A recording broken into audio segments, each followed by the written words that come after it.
amount of time the earth has existed in the Bible doesn't match the amount of time science says, discussing millions of years, dinosaurs, etc. So I don't know if I've necessarily heard myself a lot of the objection of like, hey, there were dinosaurs. How do we deal with that?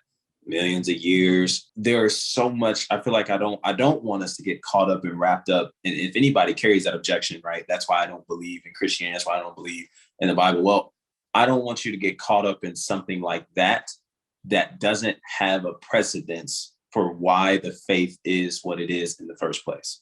Yeah. So if you are somebody who carries that thought, I mean, listen, you want to do a whole study on that by all means. I don't even know how you feel about Jesus.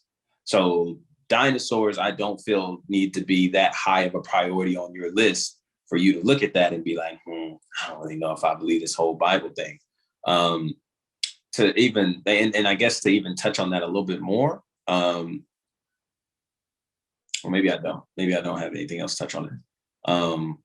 Yeah, like I said, I think the best way to test it out is looking at the historical evidences of everything else around it, right? Look at the historical evidences of Jesus. Look at the historical evidences of his ministry, his life, death, resurrection, his disciples, right? All these things that we see around the text that makes the faith what it is. I think, again, it makes it more believable that such things were created. It just may not have been in the time frame that science places around it, but that doesn't mean that it wasn't there. I kind of covered that I have a video discussing the Exodus. I had just finished walking through it.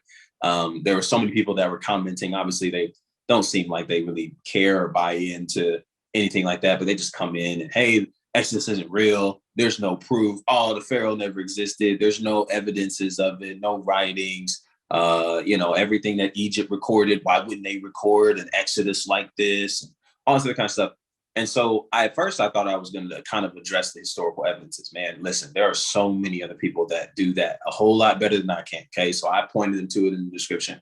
But my whole emphasis on that video wasn't necessarily to prove to you that the Exodus happened, but to tell you that the Exodus can become more believable if you actually take the time to look at what the faith at its core is really about and look to disprove that. And if you can't disprove that, then if we trace it back, it's actually not that far-fetched to believe that God delivered Israelites, Hebrew slaves, out of Egypt, and sent 10 plagues, all these other kinds of things. Oh, well, what sense does it make for Pharaoh to continue on with God? I mean, after the third plague, I mean, didn't he want to let the people go? Like, okay, so now we're dealing with a contextual issue. So there's so many things in there, man. So yeah, I'm a big fan of starting people at the center of it. Or again, if we could talk about creation. I think it's better to start at creation because you get the full story. But if you have questions about creation, we can dive into that. I just don't want you to feel that that should be the sole reason why you don't believe in Christianity. Because I promise you, Islam don't answer it.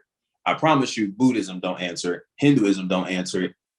Even an atheistic worldview don't answer that. So no matter where you go, there's not necessarily going to be a definitive answer for you. But I do believe we can prove beyond a reasonable doubt, not all doubt, reasonable doubt, that scripture is accurate. And there's so many other ways to prove it outside of that. So what's going on, party people? Listen, if you enjoyed this content, enjoyed these conversations, be sure to check the description below. All right, you can catch the link to the Truth Project. This is where these kinds of conversations are going down weekly, every Thursday night. And so I'm looking forward to seeing you there. As always, until next time, be easy and be breezy. Peace.